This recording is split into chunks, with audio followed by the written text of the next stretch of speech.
सरस्वती नमस्तुभ्यं वरदे कामरूपिणि विद्यारम्भं करिष्यामि सिद्धिर्भवतु मे सदा श्रुतिस्मृतिपुराणानाम् आलयं करुणालयं नमामि भगवत्पादं शङ्करं लोकशङ्करम् पुराणन्यायमीमांसा धर्मशास्त्राङ्गमिश्रिताः वेदाः स्थानानि विद्यानां धर्मस्य च चतुर्दश आयुर्वेदो धनुर्वेदो गान्धर्वश्चैव ते त्रयः अर्थशास्त्रं चतुर्थन्तु विद्याः अष्टादशैव ताः ओम शांति शांति शांति. Namaste. I welcome everyone who has joined us today for this very special talk, and I'll come to why I call it very special in a bit with by Dr. Ruth Vanita. The title of her presentation today is The Dharma of Justice, Debates in the Sanskrit Epics on Justice for Animals. And that is part of the reason why I think this is very different and very unique, certainly not a focus that we have or a topic of discussion at INDICA Center for Indic Studies in Law and Justice thus far. So this is new. And I'm really, really glad that Professor Ruth Vanita has decided to join us today and share some aspects and some insights from her book. Professor, welcome to this conversation. Allow me to introduce you briefly to some of our guests. Ruth Vanita's many books include Love's Right, Same-Sex Marriages in Modern India, published first by Penguin in 2005 with updated editions in 2021 and 23. Dancing with the Nation, Courtesans in Bombay Cinema, Gender, Sex and the City, Urdu Rekhti Poetry 1780 to 1870, and most recently, The Dharma of Justice in the Sanskrit Epics, Debates on Gender, Varna and Species, published by Oxford University Press in 2022. She co-edited The Path-Breaking Same-Sex Love in India, a Literary History, which was published in 2000. She's the author of over 70 articles on English and Indian literatures and has translated several works of fiction and poetry from Hindi to English, most recently Mahadevi Verma's My Family, Mera Parivar, published by Penguin in 2021. Her first novel, Memory of Light, appeared from Penguin in 2020, and her second novel will appear again from Penguin later this year. And best wishes for that, Professor. Her book, The Broken Rainbow, Poems and Translation, appeared from Coppercoin in 2023. She's now working on a book on Shakespeare. She taught for many years at Delhi University, DU, and the University of Montana. She divides her time between Missoula and Gurgaon. So with that very short introduction, studied with titles of books as it is, we're very, very glad to have you over here. And I'll hand it over to you, Professor, to share your insights on this very interesting topic. Thank you so much for the kind introduction, and thank you for inviting me. I'll just share the screen to show the PowerPoint. Okay, so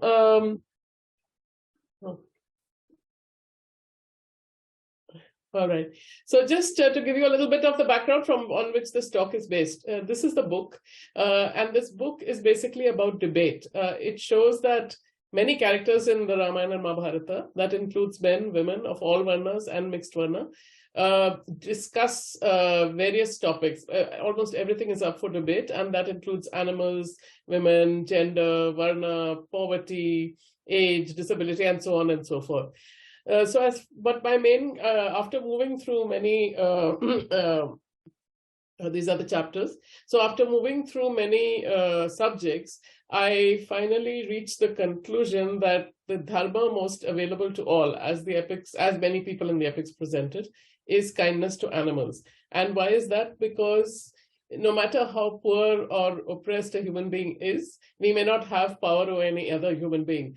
But we always, everyone almost always has power over some non-human animal, even if it's an insect or something like that. So that is the dharma which everybody can practice if they wish. And then the final chapter, I talk about how the ideas of the epics, the philosophy and the ideas, this is not, as is sometimes said, these are not elite Sanskrit texts, and they are Sanskrit texts, but I don't consider them to be elite because their ideas, not only the narratives and stories, but the ideas too, pass on through the centuries. And you can see them, as you know, today in Indian cinema and Indian fiction, but also the Bhakta poets, who very often are treated as if they are somehow from some different tradition with different ideas about justice. And no, so I demonstrate from their writings, and this includes Kabir and Ravidas or Raidas, Tulsidas, Rahim, Mira, and Tukaram and others. They draw for their ideas, including the ideas of animals, from the epics and the Purans and the Upanishads. These ideas obviously were available to them and were there, even if they weren't reading the Sanskrit text, the ideas had come down in other languages as well, because the epics were retold in other Indian languages. Yeah. So basically what I'm saying is that the epics depict discrimination. They show people discriminating against others on the basis of gender, varna, jati, species, age, etc. And even important characters often do support these prejudices. So I want to say that at the start. So I'm not saying that the epics are entirely against only showing a critique of prejudice. But they also critique oppression in two ways. So first is through debates, where my emphasis is, and important characters' views. And second, through narrative, through showing characters whose actions demonstrate that discrimination is wrong. For example, I would say making Vidura and Sanjaya, who are both from so-called Shudra category and who are discriminated against. Vidura is not able to be king, though he would have been a great king. But they are among the most important teachers of Dharma throughout the epic. Vidura, one could pretty much say, is the most virtuous character in the epic. So everybody treats him as he is the touchstone of virtue, and he is an incarnation of Dharma. So anyway, that aside. So in the case of animals, the epics criticize oppression in two major ways. One is the debates and discussions and the discourses by teachers of Dharma. These teachers of Dharma are themselves from different backgrounds. And secondly, which distinguishes Indian literature from Western literature, is animals' own perspective. So in Western literature, animals speak mostly these days, not in the past, but in the modern era, only in children's literature, right? But in Indian literature, that has never been the case. So animals are seen as having a point of view and presenting and acting on that point of view while remaining animals. Okay, so to begin with, what is the basis, the basic assumption? So whenever people are debating, they have to have shared assumptions. On the basis of their shared assumption, only you can debate. This assumption may not be stated, but it is there. So the shared understanding of what is reality, natural reality, nature, and this is known in philosophy as ontology. This shared understanding comes from the Upanishads, and it has two major aspects. One is all bodies are made of the same matter, the same five elements. This is repeated again and again throughout the epics. The same blood, bile, flesh, etc. is in all bodies. So the same five elements come. So there is no, as we know from science too, there's very little difference in DNA between humans and non-human animals. So they are all made of the same matter. That's one thing. And the second, though, which is distinct from Western ideas, say from Descartes' idea that I think, therefore I am, and animals don't think, so they are machines. That's a distinctly different way of looking at it. But in Indian philosophy, which is closer to ancient Greek philosophy, all consciousnesses are manifestations of one consciousness. So the bodies are the same, they're made of the same matter, and the consciousnesses are also manifestations of the same consciousness. That doesn't mean they're all the same. There is a hierarchy, and human consciousness is usually, not always, higher than that of other animals. But the consciousnesses are basically, they are manifestations of the same. And this is also linked to the doctrine of rebirth, of course, because that is why the consciousness can be reborn in different forms. So there are many. I've just given a couple of quotations about this idea. Now, from this understanding of reality arises the principle of sameness, samatva. Samatva means that basically everything is the same. So regardless of all these social categories of varna and gender and species and all that, these are changing, temporary, constantly changing categories, but the principle of sameness is the basic principle. Okay.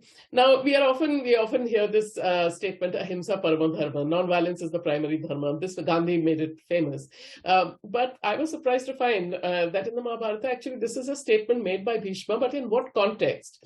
It is the conclusion of his discussion about whether or not animals should be eaten, sacrificed, etc. It's about animals. He is not making a general statement that this is the highest dharma. And out of context, it can be made to seem that Hinduism is saying we should always be non-violent. No, unlike Jainism, that is not what Hinduism says. I'll come to that. Okay, so what is then the highest dharma? Yudhishthira gives an answer in, and this is not in a context of animal, but this is general.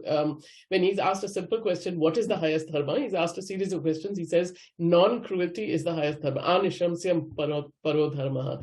And the scholar Mukunda Lat had famously argued that the Mahabharata is not saying ahimsa is the highest dharma, non-violent. It's saying anishamsyam is the highest dharma. So not to be cruel. There's a difference between non-cruelty and non-violence. Okay.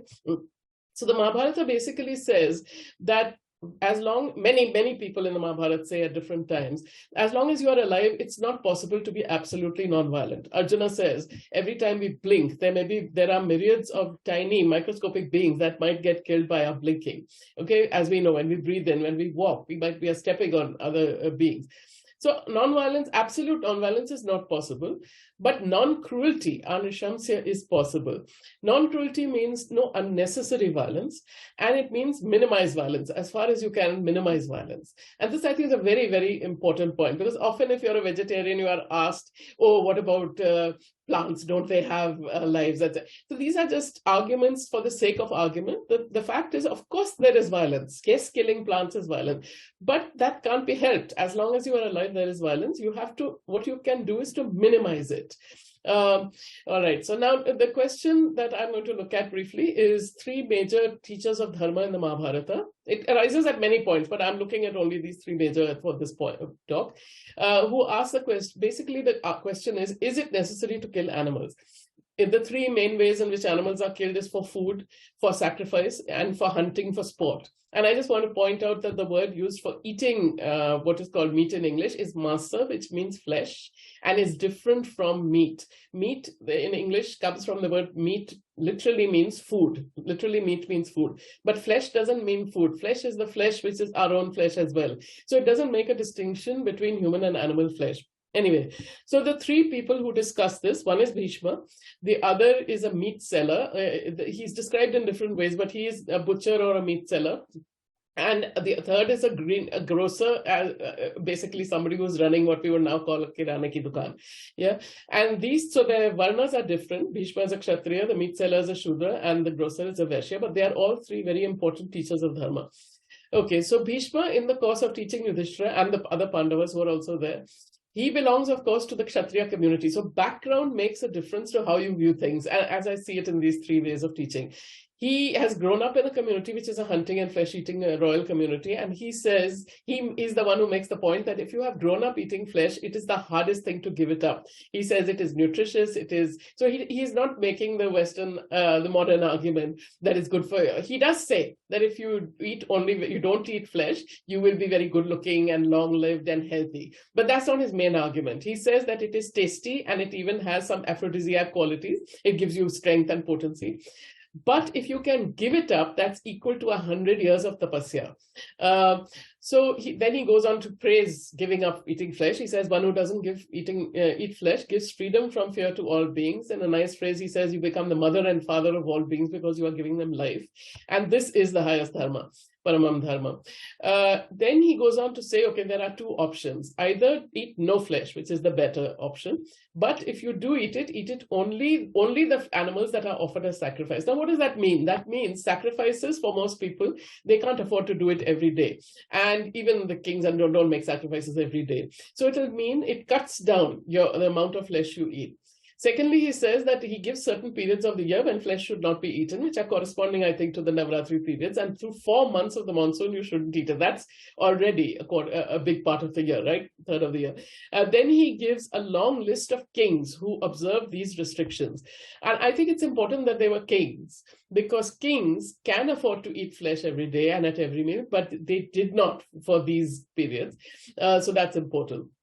Now, looking at this idea of flesh eating that Bhishma gives, I'll come to that later. But his main argument, he repeats it several times, and others also in the Mahabharata say this, that all beings want to live and all beings fear death. We know this. If you try to kill an insect, it runs away, right? So it is cruel, nishamsa, to build up your own flesh by eating the flesh of others. And that's where the word masa comes, that your flesh and the flesh of others is not different. Now, what are the implications of this for today? And this is for a long time. Before I came to this study, I noticed that the difference between flesh-eating Hindus and flesh-eating Indians and flesh-eating, I would say even not just Hindus, but many non-Hindu Indians as well, the difference between them and flesh-eating Hindus in, say, in the West and in other cultures that are flesh-eating is that Hindus, even today, and many non-Hindus too, eat limited amounts of flesh. Why? For Hindus, it is due to restrictions such as the one that Bhishma gives. It is that many people don't eat during Navratri, many people don't eat on Tuesdays, many other families I've discovered they have their own days when they don't eat. Someone doesn't eat on Monday or on Wednesday or on Sunday or whatever. So they, at various festivals, don't eat, right? So and apart from that, many Indians, including many non-Hindu Indians, eat flesh as one item, along with vegetables, lentils, yogurt, cereals, etc. So even those who can afford to eat it, they don't eat it every day. I grew up, for now I'm vegetarian, but I grew up in a family that ate flesh, and it was eaten only 3 times a week. And it was also not necessarily the main dish at all. Therefore, what is the result of this is that overall the quantities that are consumed in India are smaller than in many other societies. The World Economic Forum states that Earth's population has doubled in the last 50 years, but the amount of flesh consumed in the world has tripled. But India, despite rapidly catching up with China in terms of population, maybe outstripping it now, still consumes a tiny fraction of the world. It's a very significant fact, which we don't often realize. So in some ways, this kind of limited flesh eating is just as important as vegetarianism. Sage Pulastya tells Yudhishthira to visit the shrine of Shakambari, a goddess who is still worshipped today, the goddess of vegetables, and to live there for 3 days on vegetables alone. She's a form of goddess Durga or Kali, and she stands for the earth that produces vegetation as food for all. The earth is a goddess in India as an ancient Greek religion. And another thing I noticed after coming to America is earth here is referred to as dirt, which is never the case, at least in the Indian languages that I know. Earth is not referred to as dirt because that's a kind of a derogatory reference without intending it to be. And she is decorated periodically and dressed in fruits and vegetables. Okay, so the second teacher of Dharma. So the point here is that not everyone has the luxury of the option not to eat flesh. The second teacher is a Shudra, and he belongs to a hunter-butcher community, and he works as a meat seller, and that is his ancestral occupation. That's all he knows how to do. And he has to support his family, especially his old parents. So that's the main point, is his old parents. But the second important point is he says that he himself chooses to be vegetarian. And this might seem like a very impossible thing, but it's not, because I saw this 1920s British documentary on Bombay, and they observed some vegetarian fisher people there, communities who didn't eat either fish or fish, though they caught fish for a living. So it happened. I don't know if it still happened. And now, why does this teacher become a teacher of Dharma? He is known as a teacher of Dharma. A Brahmin called Kaushika is sent to learn from him. And the Brahmin thinks, why do I have to learn from him? Because he's quite arrogant and he's very scholarly. But then the Shudra, this hunter, butcher, meat seller, teaches the Brahmin about all aspects of Dharma. This is often known as the Vyadha Gita, the hunter's Gita. He teaches him on all aspects of Dharma. And when he comes to the question of animals, he says, what I said earlier, it's impossible to stay alive without violence. And violence is also involved in every occupation. He gives examples. If you're plowing, you are killing insects or other creatures, etc. So the only way to give up violence is to renounce the world. And he says, I can't do this because I have to care for my parents. And he introduces Kaushika to his old parents, and they offer him hospitality. They sit, they converse, and this is one of the many incidents in the epics which shows that there was no untouchability at the time. And then he advises Kaushika at the end to go and serve his own parents. He says, what is the use of your knowledge and asceticism if you're neglecting your parents? And Kaushika learns this important lesson, and he says, you have saved me by teaching me my dharma. And then Kaushika at the end, he walks 3 times around the meat cellar and he says, you are right now in this lifetime of Brahman, because he is a Brahman who becomes a Brahman because of his conduct. The third teacher, I think, in many ways the most interesting and the least known, is Tuladhara, who is a trader, Vanija, and even today that community is the community, one of the communities that is most vegetarian, right? And Jajali, and also the Jain community. So Jajali is sent to learn Dharma from him. He is again an arrogant Brahmin. Now, Tuladhara his name means one who is based on the weighing scales, on the Tula. This refers to his trade, because he is a grocer, but it also refers to his viewing all beings as equal. He says that, I view all beings, so Tula me sarva bhuteshu sama tishtati. For me, all beings are equal, the same.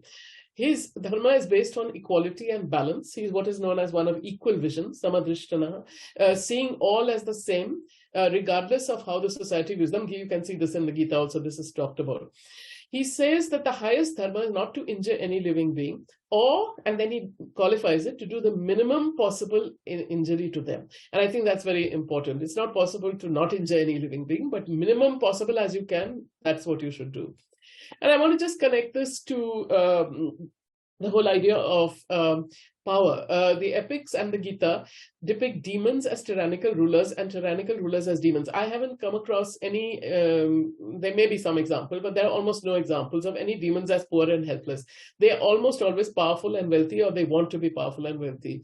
Now, this doesn't mean that everyone who is wealthy or who pursues wealth is wicked. But as Bhishma says, the logic is, is all A's be or all B's not A. So Bhishma says wicked people always pursue wealth. And in Gita chapter 16, you have a similar analysis, right?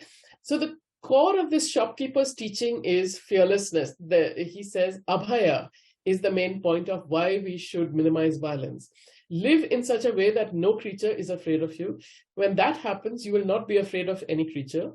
One who frightens others himself lives in fear. Even in the Gita in chapter 16, it is said that the demonic people who frighten others, it's not like they are happy. They live in constant anxiety because somebody may try to take away what they have, right? So they are also always afraid. That's not a happy way to be.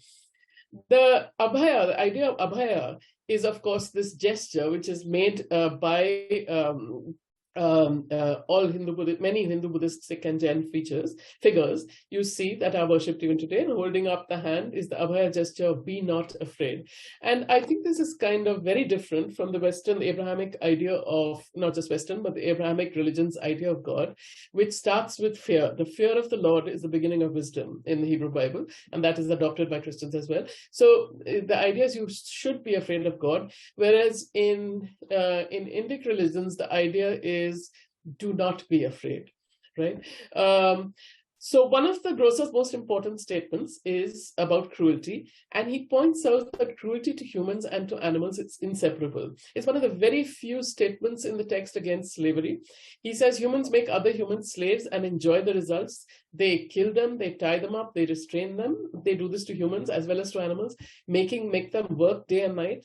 And they do this even though they know that killing and striking causes misery. And how do you know that?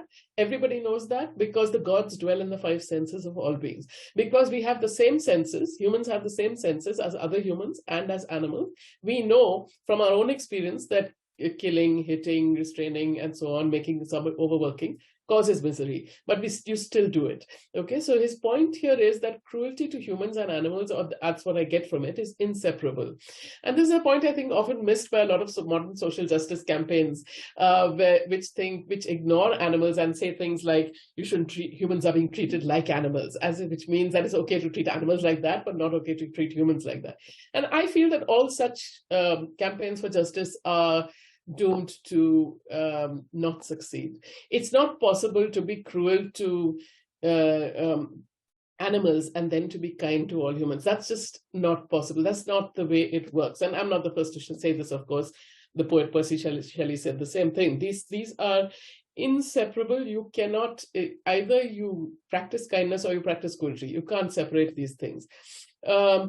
In several places in the Mahabharata, I won't go into details about this, the various types of cruelty to animals are discussed. And I was very interested to find that even things which I thought were modern ideas, like the so-called vegan idea that you shouldn't drink milk because the cow's milk or any animal's milk because it is meant for the children of the animals, it's discussed in detail in the Mahabharata in several places, saying that separating mothers from their babies, depriving the babies of the mother's milk is wrong.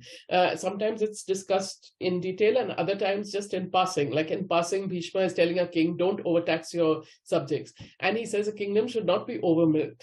Just like when you're milking a cow, you must keep the calf in mind and that it also has enough milk and you should not damage the udders of the cow, right? So forcing animals to work, overworking them, all this is discussed, yeah? Coming to the animals' own perspectives, in both the Ramayana and the Mahabharata, there is a dialogue, and interesting, the same dialogue, slightly different narration, but the same dialogue in both the epics between Surabhi, who is herself a goddess, the divine cow, and Indra, king of the gods. And what is interesting is she is weeping and she shows him an angry farmer who is beating a weak bullock. And he's in great pain, going to collapse. The farmer is still hitting him. And Indra then sends her, she says, why are you weeping? You're a goddess. You have so many bullocks out there in the world. Why are you weeping for this one bullock? And she says, I weep for this one because he is Deen. Deena is a word also used for humans. Poor, abject, suffering. So I weep for the one, the son of mine who is suffering. And then Indra can't do anything about this. He can't really stop it. So he sends a shower of rain that temporarily gives the bullock some relief, nothing more. Okay, now Surabhi is, of course, she's the wish-fulfilling cow, but she stands for the earth, which fulfills our desires.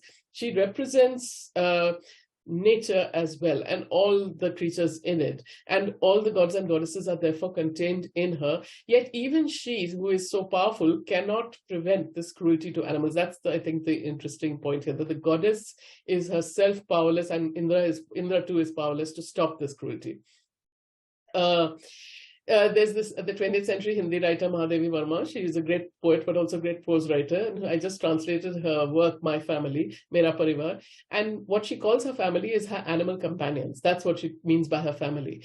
And one of her she has a range of animal companions ranging from unusual ones like a mongoose and a peacock to a cow and a dog. And she says that her cow was killed by a jealous milkman and died a painful death. It's a very painful description that she gives. And she says everyone worshipped the cow to begin with, but that didn't save her from this merciless killer, the milkman, who saw her as a competition because he wanted to sell milk to the family, right? And she says such a healthy, beautiful cow, radiant as milk, giver of milk, would become lifeless any moment now, leaving behind her lovely, playful calf. And I brought me to tears. And if I would say, alas, my cow protecting country. So her point is we are supposed to be a cow protecting country, but at the same time, many cows are being treated with great cruelty. Yeah. Okay, so there's eating animals. The second thing for which animals are killed is sacrificing animals. The grocer says, Tuladhara says, that people are greedy and they don't understand what does the Vedas mean by sacrifice, Vedic sacrifice. The Vedas don't require you to sacrifice animals.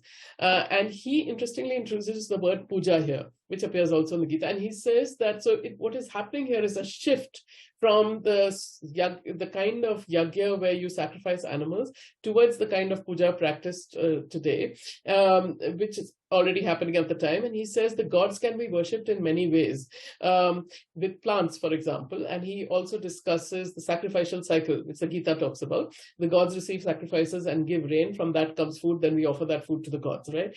And he says that liberated persons perform Vedic sacrifices with plants, fruits, and roots. Krishna repeats the same thing at some length in the Anugita, in the Mahabharata. He says you can perform sacrifices with whatever you can afford, such as ghee, milk, even the dust from a cow's hooves. So again, as in the Gita, you can offer to, Krishna says, you can offer me a water, leaf, or fruit, or flower. So these are things you can get for free. So it opens it up to everyone, not just those who can afford the expensive yagya.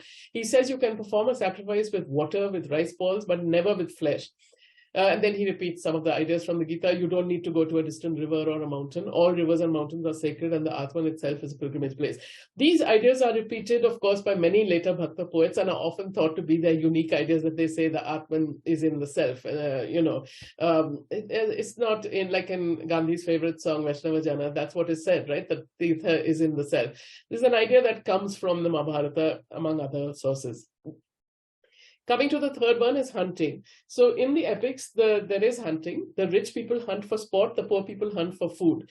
So in the epics, hunting and killing for food is described as permitted, but it's not celebrated. Here I find a big difference between the Indian epics and the Greek epics. In the Greek epics, whenever they are happy, the hero and the other characters are happy, and pleasure is described as you kill an animal, you carve it, you cook it, and then it's described in great detail how that part of that meat is offered to the gods, and then everybody eats it, and that is relaxation and pleasure. This is not the case in the Sanskrit epics. Flesh eating is never described as a central element of enjoyment. There is an episode where Krishna and the Pandavas, Draupadi, everybody, they go for a picnic, and there they are described as drinking wine and eating and enjoying and all that. But eating flesh, cutting it up, the way it's described in the Greek epics, it's not there at all. So I think there's a significant difference. Coming to hunting for sport, as we all know, hunting for sport is lamented, and it frequently results, or almost always results, in disaster in both the epics. The Ramayana opens with Valmiki lamenting the killing of a bird. Dasharatha goes hunting, kills an ascetic Shudra by mistake, and that the Shudra's parents, who are also ascetics, curse him. That results in all the disaster.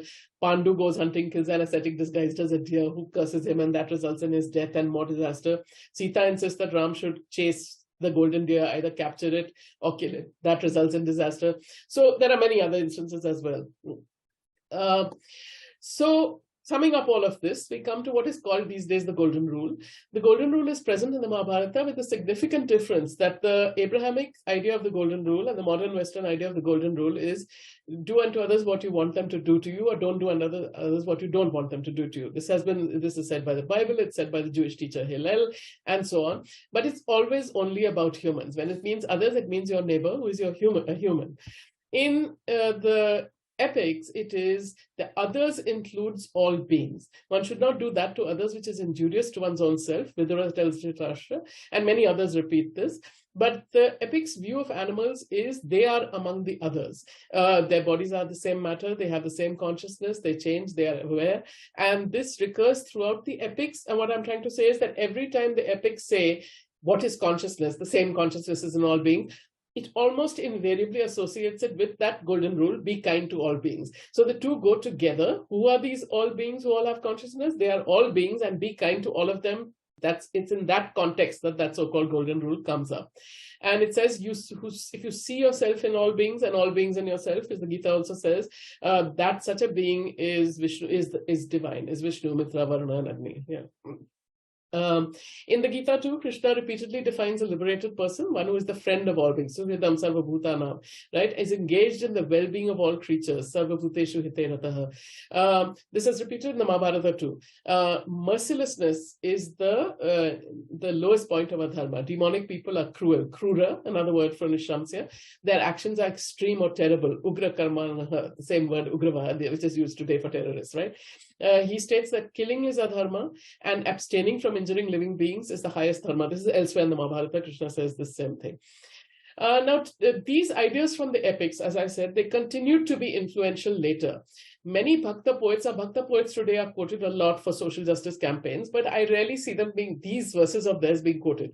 They are always quoted when they're talking about jati, varna, gender, and so on, which is important, but they are rarely quoted on what they say about killing animals. Kabir, for instance, he criticizes Kshatriyas for the wrong idea of Kshatriya dharma. And he says they think that they are killing other living beings to sustain themselves, to eat them, that means, and that is a wrong idea of Kshatriya dharma. He has several verses denouncing animal sacrifices in his own birth community, Muslims, arguing, he says that asking God for justice is futile when you're violently killing animals. Jori kari jibahe karai kehte hai ja halal. He talks about killing, etc. He criticizes it. He also criticizes Hindus who practice rituals. They don't eat cows, but they still do the same thing which everybody is doing without thinking, that is drinking cow's milk. And he says you are depriving the calf, and that is the same as drinking the cow's blood. So it's an old idea. It's not a new idea. Very interesting to me to find this.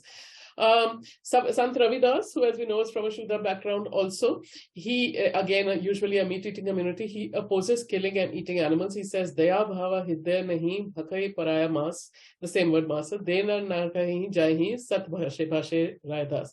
Those who have no pity in their hearts and eat the flesh of others will go to a place of torment, says Raidas.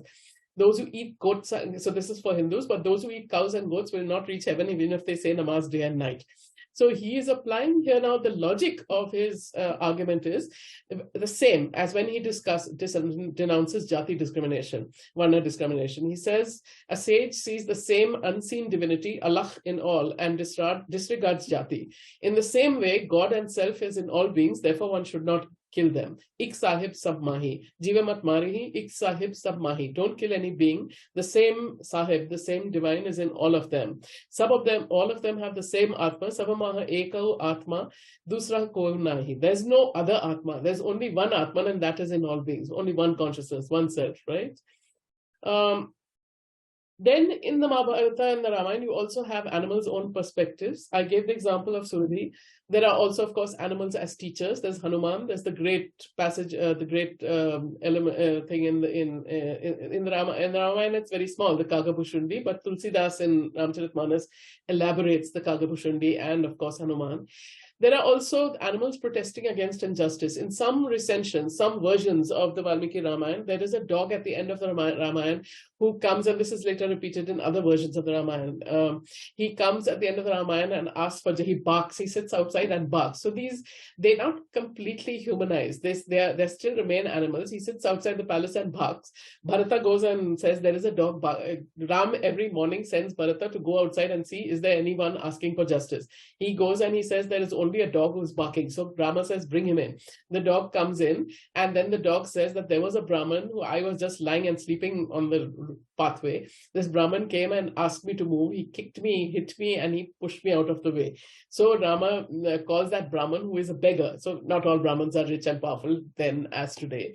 He calls the Brahman, who is a beggar, and the Brahman says, yes, he acknowledges that he hit and killed him. And he said, I got very angry. I'd come from a day of begging, and he's also, suffering, and he sees the dog and he hit. And so then Rama wants to punish him. But the dog says, make him into the head of a mutt. Give him a very exalted position and let him ride on an elephant and do all that. So Rama does that because the dog is asking for that. Then other people say, like, why does the dog want him to be rewarded rather than punished? And Rama says, you don't understand. The reason is that the dog in a previous lifetime was the head of a matter. And he was very good head of a matter. He tried to help everybody and feed everybody and all that. But he was then reborn as a dog. So power is such that it makes you arrogant and results in, so he wants this Brahman to be the head of a matter. So he's already arrogant and he will become more arrogant. So he will be punished in his next birth, which is a greater punishment than anything you can do now. So it's a very complex and interesting story. There are also insect point of views, which I find very interesting. Because insects, of course, are the ones that we mostly disregard, we don't think about. But insect points of views are also there. For instance, the whole story of Markandeya is, I think, almost of becoming like a bacterium, becoming like what we call bacterium, a microscopic being. Because in the story of Markandeya, he becomes a microscopic being. I won't tell the whole story, but he goes into the stomach of Vishnu or Krishna. And in the stomach, this is one of the early examples of Krishna Bhakti in the Mahabharata, of the Mahabharata as a Bhakti text. He goes into his stomach, and there he feels the whole cosmos is there. From a bacterium's point of view, inside the stomach, the whole cosmos is there. And he's so lost in that cosmos. So from a bacterium's point of view, that is the cosmos. And when he is thrown up out of the stomach, then he realizes that it was not the cosmos, it was just a small part of it. And that seems to me like our own point of view, which from the point of view of the cosmos, we are all bacteriums, right? We are all so small. And we think that we know everything about the cosmos, but we could be in the stomach of the divine, beyond which there is much more that we don't understand. And then when he realizes this, Markandeya falls at the feet of Krishna, who is then a baby at that point, baby Krishna. He falls at his feet, at his red feet, and he worships, because he realizes that he, being such a scholarly Brahmin, did not really understand anything, right? So that I think is important, because I would conclude with that, because it tells us why and how we are not that different from animals, not just because of the bodies and the consciousness, but because of the limitations of our view. We think that we know so much more than them. We understand the whole universe. We have this great perspective, and they don't. What does an ant know? What does a dog know? What does a cow know?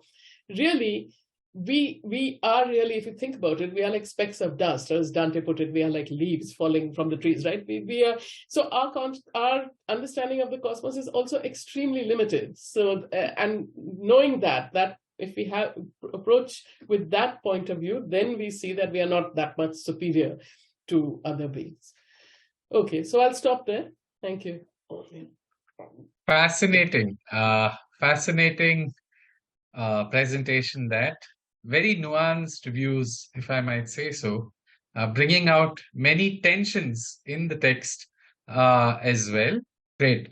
With that, I think enough has been presented by Professor in a very, actually also very quickly. I think you've covered a lot of ground with many references and given away your chapter almost from the book.